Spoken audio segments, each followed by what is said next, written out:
Today we're going to fix a carburetor leak on this Johnson Evinrude 1994 115. See right there where it's dripping right on the drain plug. This is a very common problem with these motors. The bottom of the bowl is actually split right where the plug goes into it, and I'm going to show you today how to fix this without buying the new bowl, which cost $150. The first thing we're going to do is take out these 8 bolts to hold on this air muffler. Next, we're going to remove these bolts that hold the shifting and the gas acceleration cables together.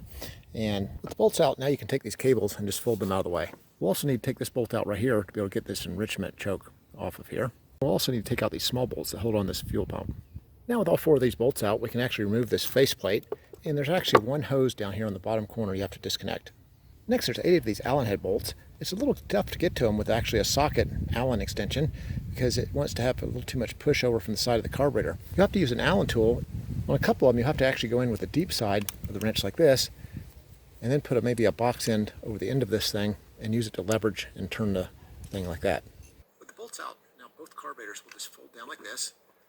There's a hose right over here in your fuel pump that you'll have to remove, and it stays with the carburetors. We left the choke enrichment valve still attached to the carburetors. Now you can see where the split is right across the bottom of this drain right here. When you take this thing apart, you'll probably find that all 4 plugs have cracks in them.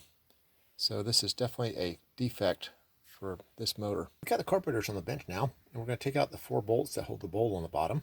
Unfortunately, this particular piece right here is about $150, and I have not found any aftermarket replications of it.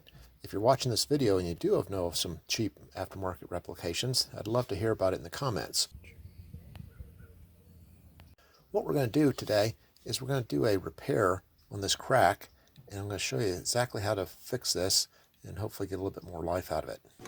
Hey, we'll be back in a little over 60 seconds, and we're going to pause real quick to see if you need any eternal repair. You might say, eternal repair? What's that? Well, hey, consider your whole life. In all your life, have you ever told a lie before? I have, and I'm sure you have too. We all have. Also consider, have you ever stolen something, even no matter how small it was? I'm sure you have, and I have too.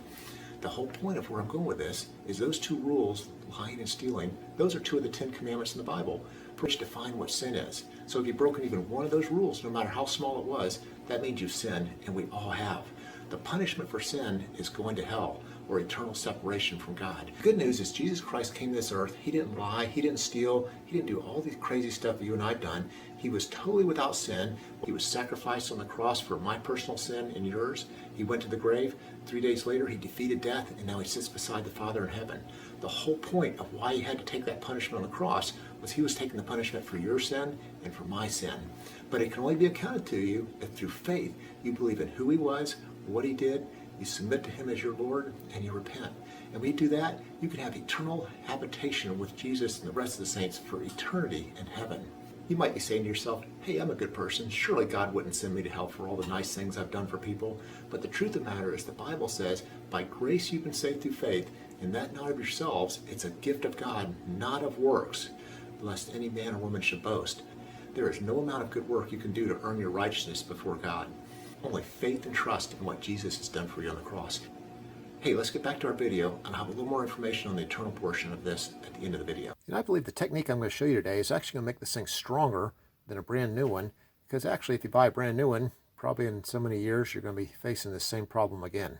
Plugs just screw right out. There's one on both sides. When you take the plug out, make sure you get the O-ring with it. When we first noticed that this plug was leaking while it was installed on the motor, our first thought was to wrap it with some of this gasoline-proof Teflon tape, which was actually a big mistake because after we put the tape on it, it started leaking worse.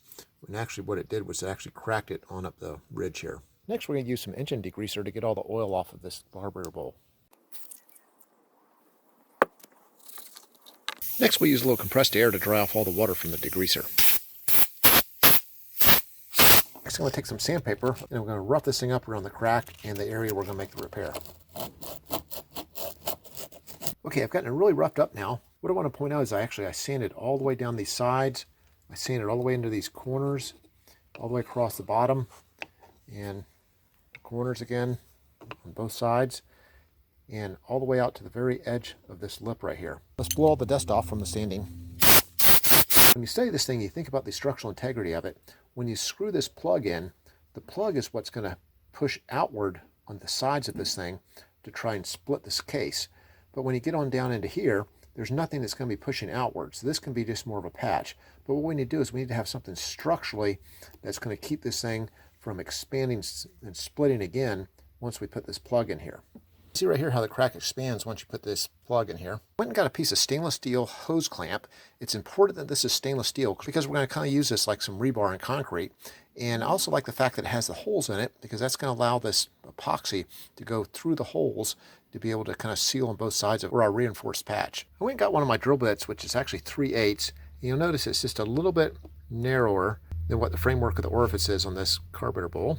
And we're going to use this to wrap our stainless steel around, and knowing that it's not going to wrap totally snug against the 3/8, and it should make it just about exactly perfect the size of this curvature right here. Put the 3/8 drill bit in the vise. Now you can see exactly how I'm making these little clip pieces. I just kind of just wrap it right around that curved surface. And just like that. And then we'll come and we'll clip it off the snips. And there you go. You can kind of see the idea here. And this piece is just going to slide right on there like that. And when you go to put them on, if they're not bent just right, you can see how the bottom edge of this one kind of sticks out a little bit. So what I found is that if it's bent in just a perfect U, you're going to have that trouble. Instead, if you bend it a little bit past the U, so these edges kind of curve inward, now when you put it on, it'll hug right down there tight on both sides, just like that. Today we're going to be using this JB Weld plastic bonder. We spoke with technical services from JB Weld, and they said this was the best product that they had for these plastic carburetor type bowls. Squeezed out equal parts, and now we're going to go ahead and get this thing mixed up. Here, we're good. Now we're going to go ahead and apply it to our carburetor face here. And I'll make sure that I smash a lot of it down into that crack right there on top. All the way to the front. And now we're going to try and bury it inside the JB Weld product. And actually, I like to get it to where there's actually no metal even exposed anymore. I also like to come on back a little bit further on the thing in case there was ever any possibility it could crack on further back. But I'll do side two. First, we'll smash it into the crack right on top.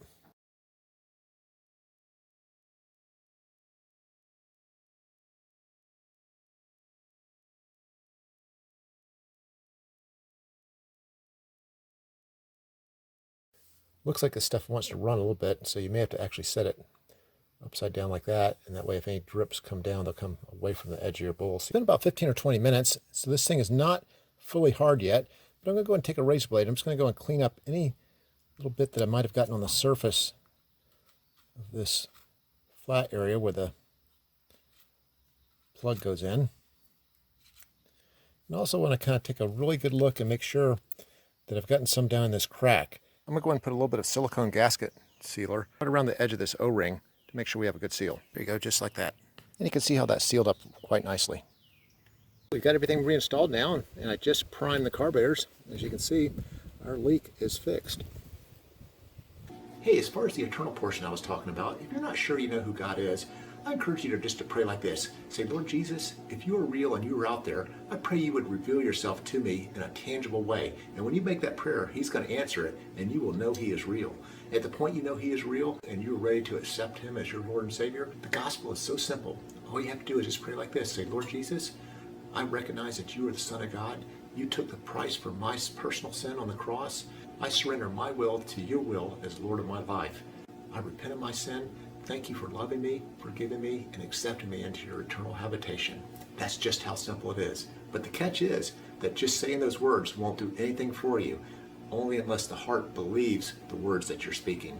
For the Bible says in Romans 10:9, if you confess with your mouth Jesus Christ is Lord, which I just did, and you believe in your heart God raised him from the dead, you will be saved. Salvation only comes through faith and believing. Hey, if you get a chance, visit our website, eternalrepair.com, where we have a lot more information about your walk with Jesus Christ. That's eternalrepair.com. Thanks for watching.